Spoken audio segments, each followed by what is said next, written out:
Bonjour à tous, je me présente, je suis Benoît Hiver, historien et directeur des éditions Perrin. Et j'ai le plaisir d'accueillir avec moi pour un débat rapide et qui, j'espère, ira droit à l'essentiel, trois auteurs majeurs de la maison qui ont écrit autour du phénomène révolutionnaire en France. Les présente d'un mot. À ma gauche, Marie-Hélène Bellac, normalienne, qui a consacré plusieurs livres à la Révolution française et au Premier Empire, mais dont le deuxième ouvrage, qui rencontre un grand succès public et critique, s'appelle La peur du peuple et porte sur un des régimes les plus méconnus de notre histoire, la Deuxième République.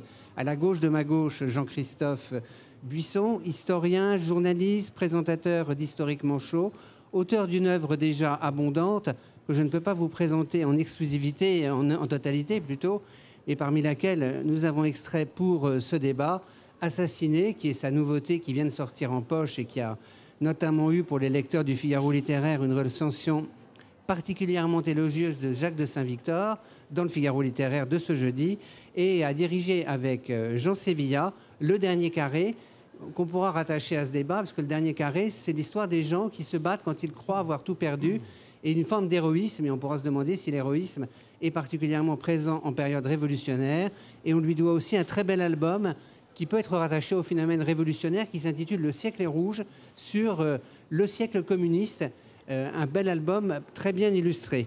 Enfin, Charles-Éloi Vial, grand historien, qui a déjà, qui a 33 ans, mais qui a déjà publié plus ou près de 10 livres.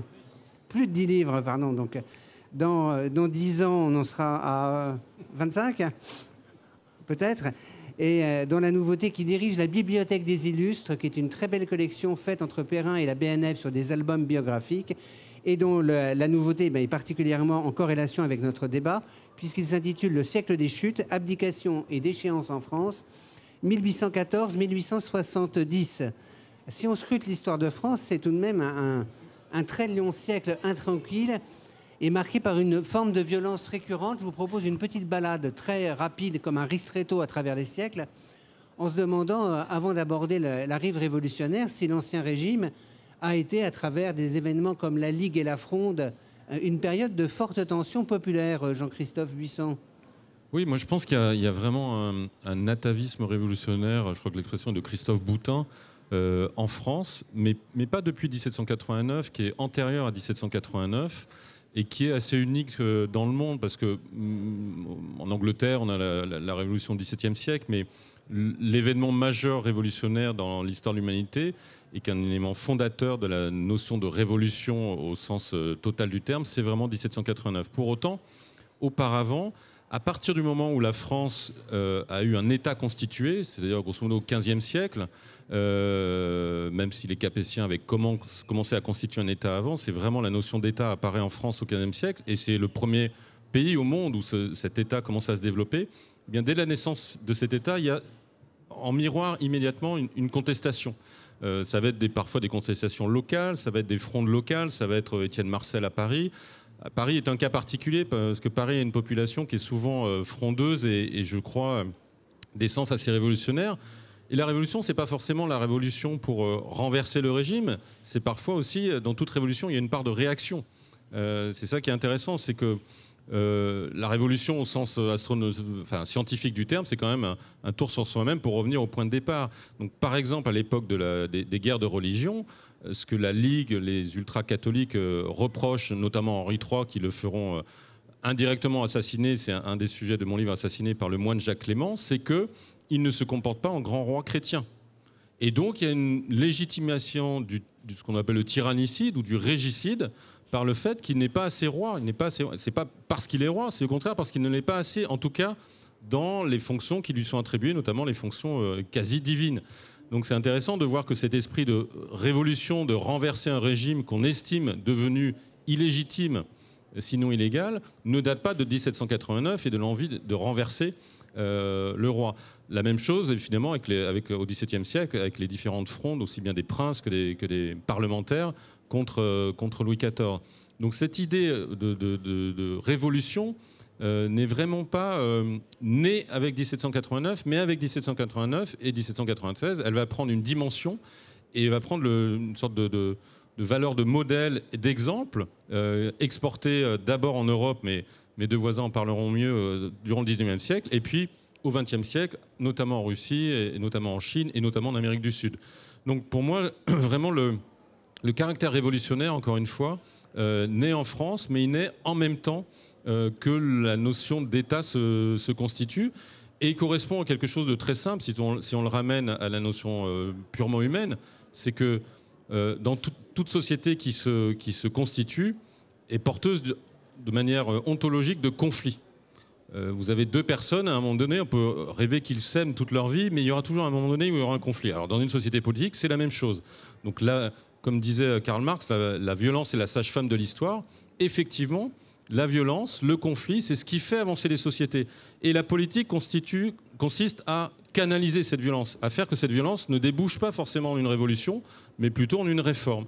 Et je pense qu'en France notamment, tout le jeu, y compris sous l'Ancien Régime et pas seulement sous les régimes parlementaires apparus au XIXe siècle, a consisté à faire en sorte qu'on réforme le pays, qu'on le fasse avancer. Et puis arrive un moment où certains estiment que soit on réforme trop, soit on ne réforme pas assez. Et le pas assez, c'est par exemple, on laisse une espèce de situation chaotique s'installer. Et là, c'est le fameux livre de Robert Harron des années 30, La Révolution nécessaire. Quand l'ordre n'est plus dans l'ordre, il faut une révolution. Il faut que c'est la révolution qui va incarner un nouvel ordre. Et ça, c'est une transition pour donner la parole, je pense, à Charles Éloi, parce que Napoléon Bonaparte va incarner exactement ça, ce fameux en même temps, une restauration de l'ordre, parce qu'on en a assez de la révolution, et en même temps, dans l'esprit des acquis de la Révolution. C'est cette espèce de miracle napoléonien, il me semble, qui est d'intégrer la Révolution, de finir la Révolution, mais de la finir dans les deux sens du terme. C'est à la fois de la poursuivre, mais d'une autre manière. En restant fidèle à ses idées, juste une petite question pour Marie-Hélène Bellac et Charles Éloi d'ailleurs. Est-ce que 1789 et 1793 sont des révolutions vraiment violentes? Ou est-ce que c'est un imaginaire déformé? 1793 est vraiment violent, et même je pense que la terreur va être un marqueur important dans la suite de l'histoire, dans l'impossibilité d'un dialogue entre la gauche et la droite qui se met vraiment en place, cette fracture en 1848 et pendant la Deuxième République. Parce qu'on voit toujours, on est toujours ramené à la terreur. Pour ceux qui ne veulent pas les possédants, mais aussi je pense aux paysans qui en 1848 ont peur des partageux, c'est-à-dire qu'on vienne à un partage des terres et qu'on confisque finalement les acquis de la Révolution. Donc je pense que ça va hanter presque jusqu'à maintenant, enfin cette 93, ça va rester un marqueur. Alors déjà, à vous écouter, j'ai l'impression que la France est plutôt réactionnaire que révolutionnaire, oui. Et que le bon peuple est de droite, y compris durant la Révolution. Charles Éloi Vial, vous qui avez fait un très joli livre sur la captivité de la famille royale au Temple, vous avez trouvé un peuple révolutionnaire de gauche ou c'est un fantasme? C'est un fantasme, ça peut aussi et souvent être une réalité. On le voit en 93, très clairement, c'est un peuple qui adopte des idées extrêmement radicales, qui les fait siennes, qui les réinterprète, qui les surinterprète, qui les déforme, et on a quand même un peuple qui est extrêmement radical, et c'est vraiment un radicalisme de gauche. C'est pas vraiment un peuple conservateur ou même ou encore moins réactionnaire. Ce qui me frappe, j'écoutais Marie-Hélène Bellac, c'est que on a souvent ce débat autour de la violence révolutionnaire. On dit la violence, c'est 93. La violence, c'est la terreur. Mais on oublie que la violence, c'est dès le départ présente dans la Révolution. Même 89, qu'on présente comme une révolution modérée, pacifique, bourgeoise, qui avance à petits pas en quelque sorte, c'est déjà, malgré tout, une révolution extrêmement violente, une révolution qui va être instable, puisque le peuple se mêle sans cesse des affaires. On pense, par exemple, la journée du 6 octobre 1789 où le peuple envahit l'Assemblée dans la salle des menus plaisirs à Versailles. Donc la violence est présente, la pression populaire pour faire des réformes toujours plus extrêmes est également présente, et c'est un facteur d'instabilité dans la Révolution qui rend impossible aussi de la terminer, ce qui est un peu toujours le fantasme. Terminer la Révolution, c'est quelque chose de quasiment impossible. Tous les grands acteurs révolutionnaires vont rêver de terminer la Révolution, et au fond, Louis XVI et Marie-Antoinette, eux aussi, à leur façon, ils rêvent de terminer la Révolution, mais c'est quelque chose d'interminable, et la Révolution ne s'arrête jamais, et au fond, elle continue. Et moi, je suis pas sûr d'être d'accord avec ça, c'est-à-dire que en fait, on parle de ce que les bolcheviks appelleront, enfin Lénine appellera les minorités agissantes. C'est-à-dire qu'on dit, qu'est-ce que le peuple? Il faut définir le peuple. Quand on dit le peuple est radicalisé, je ne suis pas sûr. Et je suis plutôt sur l'idée de Marie-Hélène, c'est la France, à la fin du XVIIIe et tout le XIXe est un peuple paysan, effectivement, qui a été ravi de l'abolition des privilèges, de récupérer les terres, mais qui ne veut surtout pas remettre en question ça, ce que vous expliquez très bien dans la Deuxième République, parce qu'au fond, le peuple est assez conservateur, une fois qu'il a récupéré quelques éléments. Alors, dans ce cas-là, je nuance le peuple de Paris, dans ce cas-là. Alors, d'accord, le peuple de Paris. Oui, parce que les campagnes sont toujours conservateurs que le peuple. Exactement, et c'est ce qu'on retrouvera après en 1848, en 1870. Enfin, on voit des campagnes assez conservatrices, mais oui, le peuple de Paris, c'est un peu le chaudron bouillonnant du...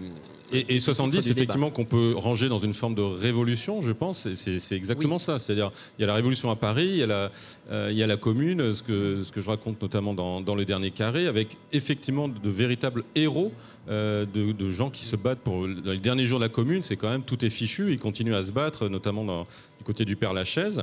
Et les élections suivant la commune en France, en 1871 puis en 1873, donnent une majorité aux monarchistes et même quasiment aux bonapartistes, en tout cas à la droite. Donc on voit bien, parce que c'est les paysans qui ont voté et qui se sont dit, voilà, ce chaos à Paris qu'on a vu un petit peu dans 2-3 villes, on n'en veut surtout pas. Après, pour ce qui est du peuple des campagnes, on va dire, n'oublions pas la Grande Peur aussi en 89, où quand même là on a l'impression qu'il y a un bouchon qui saute et il y a beaucoup de vapeur qui sort. Donc il y a peut-être un ras-le-bol accumulé durant au moins les dernières décennies du XVIIIe siècle pour des tas de raisons, notamment fiscales ou de ce qu'on appelle la réaction féodale. Mais il y a quand même une envie de s'en prendre un petit peu aux aristocrates, aux puissants, mais ça retombe quand même très très vite, c'est vrai.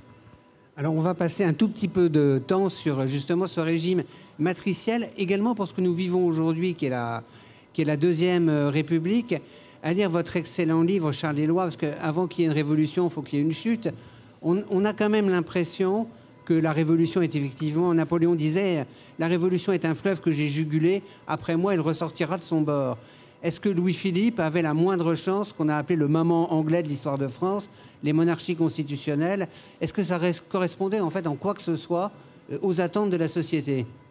Alors, il y a peut-être un petit sentiment, mais là aussi Marie-Hélène pourra en parler, je pense, un sentiment en 1830 de la part des révolutionnaires parisiens qu'on leur a volé leur révolution. Ils voulaient une république et on leur donne une monarchie bourgeoise avec un Orléans, certes, qui n'est pas tout à fait Charles X, qui est censé être beaucoup plus libéral, qui est effectivement sous l'influence de ces idées anglaises d'une monarchie bicamérale, mais malgré tout, il y a le sentiment qu'on a volé la révolution et que tôt ou tard, la révolution finira par rejaillir, et c'est un sentiment qui taraude Louis-Philippe durant tout son règne. Il essaie de donner des institutions fortes, de stabiliser le pays, de relancer la machine économique, mais malgré tout, il a ce sentiment un peu angoissant presque, qu'un jour ou l'autre, on va le chasser. Et on le sait, il se promène régulièrement dans le château de Versailles, qui transforme en musée, et que dit-il en voyant les travaux? Pourvu qu'il me laisse terminer tout cela. Et il y a beaucoup d'attentats contre lui. Je crois que oui, bien sûr. Alors là aussi, un jour, semble-t-il, il perd son sang-froid, il se met à hurler on me tire comme un lapin, je vais aller me cacher au château d'Eu et prendre ma retraite avec ma bonne reine Marie-Amélie. Et il a cette peur. Je crois qu'il y a 8 ou 12, je crois, tentatives d'assassinat contre lui. C'est complètement...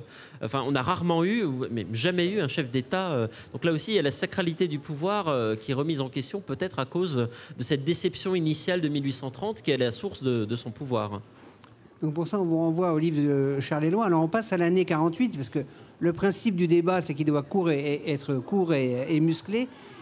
Pour reprendre votre belle expression, le bouchon saute en février 1848. Moi, mon mystère que vous éclaircissez très bien sur cette année 48, c'est comme une sorte de ristretto de l'histoire de France. On a l'impression que février 88 réplique, en gros, 48 réplique 89, et dès juin, on a un 93 multiplié. Quel est le mystère de cette année? Qu'est-ce qui se passe? Pourquoi ça explose de partout pendant 3 mois? Alors je pense que ça explose de partout du fait de la situation maintenant des socialistes. Il faut penser que pendant cette première moitié du 19e siècle, un corps de doctrine s'est mis en place, et il y a un certain nombre de gens qui, en février 48, rêvent d'une république sociale. Ce n'est pas le cas de la majorité, mais Lamartine est bien obligé, le 24 février, après que le roi ait fui, d'admettre que dans le gouvernement provisoire, il y ait notamment, surtout, je dirais, Louis Blanc. Louis Blanc, qui est l'homme qui a écrit l'Organisation du travail, qui rêve d'un ministère du progrès et qui ne va finalement obtenir qu'une commission du Luxembourg, même si le droit au travail est proclamé. Mais lui, il voudrait instaurer... véritablement donner aux ouvriers la maîtrise de leur travail, la possibilité de partager entre eux leurs biens et de mettre finalement à bas, d'une certaine manière, même s'il le préconise pas par la force, hein, plutôt naturellement, un régime qui serait plus libéral du tout, un régime économique qui ne serait plus du tout libéral. Alors en fait, on parle de l'illusion lyrique, soi-disant la révolution de 48, tout le monde trouvait que c'était formidable, on proclame le suffrage universel. Pour la première fois, hein, on va élire notamment le président de la République au suffrage universel direct, on proclame l'abolition de l'esclavage. Enfin, il y a comme ça un certain nombre de réformes qui paraissent extraordinaires. Et en fait, très vite, les conservateurs, les républicains du lendemain, comme on les appelle, les monarchistes, vont marginaliser la gauche, ceux qui rêvent d'une république sociale.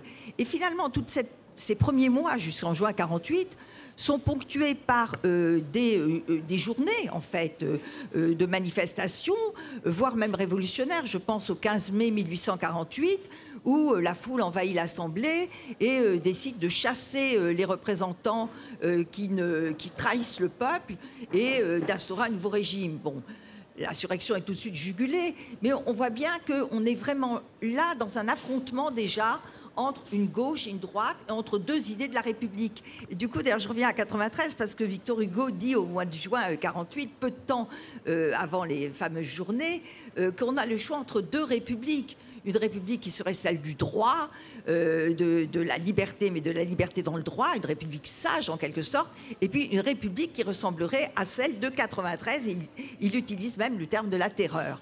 Et donc, finalement, bon, je passe bien évidemment, mais le gouvernement a mis en place, a créé des ateliers nationaux pour embaucher, disons, les chômeurs hein, qui s'agitent. Et il va décider donc leur suppression. Et à l'annonce de la suppression donc, de ces ateliers nationaux, le 21 juin, Paris se soulève. Et on a donc ces 3 jours d'émeutes sanglantes où l'est de Paris se couvre de barricades, parce qu'on a bien là aussi une géographie des insurrections qui se mettent en place, qui avaient commencé et qui s'ancrent là bien. Et ces journées de juin vont marquer, là encore, je pense, la mémoire de l'histoire de France, tout comme la répression de la Commune. Et je crois que ces épisodes de répression où il y a absolument une impossibilité de discuter, de s'entendre entre ces deux modèles, finalement, de république, de démocratie, marque profondément l'histoire, notre histoire, mais jusqu'à nos jours. Hein. C'est l'idée aussi que les représentants trahissent le peuple, c'est l'idée qu'on retrouve chez les Gilets jaunes, en partie. Donc, il y a vraiment cette scission, et l'idée qu'on ne peut pas s'entendre finit par aboutir à des révolutions. Alors, je me souviens qu'Odilon Barrot, en 1847, c'était ce qu'on appelait le chef de l'opposition dynastique, c'est-à-dire des gens qui étaient favorables à Louis-Philippe, mais qui voulaient une libéralisation du régime. Il disait, à un moment, j'avais noté la phrase pour ne pas la déformer, il dit en 47, donc quelques mois avant la Révolution, il fut dès ce moment démontré pour le public qu'il n'y avait plus aucun progrès, aucune amélioration à attendre du jeu libre des institutions. C'est ce que Christophe disait tout à l'heure, quand finalement la situation pourrit, on a le sentiment que plus rien ne peut se dénouer autrement que par une révolution. Et ça, je crois que c'est proprement français. Oui. Allez-y. J'aurais voulu rebondir sur votre question et sur ce que disait Marie-Hélène, oui. Mais on a aussi parfois le sentiment que les Français, là aussi, en tant que peuple, de manière très générale et un peu abstraite, adorent rejouer les grandes heures révolutionnaires. Ils adorent ça. Ils adorent faire 89, puis 92, puis 93, et de préférence en 3 semaines. Je l'avais vu pour les 100 jours en 1815. On rejoue les grandes heures parlementaires de la Révolution pendant les quelques jours qui suivent la chute de Napoléon. On le voit en 1830 dans l'effervescence après la chute de Charles X. On rejoue là aussi les utopies de 89, 91, 93, et on va le voir ensuite en 1848. C'est une révolution d'accéléré. En fait, on adore rejouer notre histoire constamment. On adore revivre les grands moments de la Révolution. Et on a peut-être aussi beaucoup d'hommes politiques qui adorent se prendre qui pour Mirabeau, qui pour Lafayette, et peut-être certains aussi pour Charles X ou pour Louis-Philippe, je ne sais pas. Alors, comme le débat, il nous reste 5 minutes, moi je voudrais prendre le problème révolutionnaire presque en sens inverse, et à travers, entre guillemets, vous avez cité Lafayette, est-ce qu'il n'y a pas une malédiction du en même temps et du réconciliateur? J'énumère rapidement. Lafayette, Louis-Philippe, Lamartine en 1848, quelqu'un comme Jules Ferry sous la Troisième République, Valéry Giscard d'Estaing qui voulait réconcilier 2 Français sur 3 et Emmanuel Macron. Est-ce que la figure du modéré assumé n'est pas une impasse par essence entre une France révolutionnaire et une France contre-révolutionnaire? Question complexe, que vous avez 2 minutes chacun pour répondre. 1 minute 30, me dit mon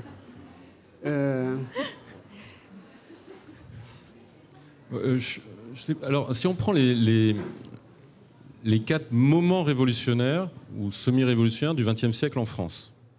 Le premier, c'est le 6 février 1934. D'ailleurs, qui correspond à un pourrissement des élites, on peut le dire, puisque ça naît d'un scandale financier politique.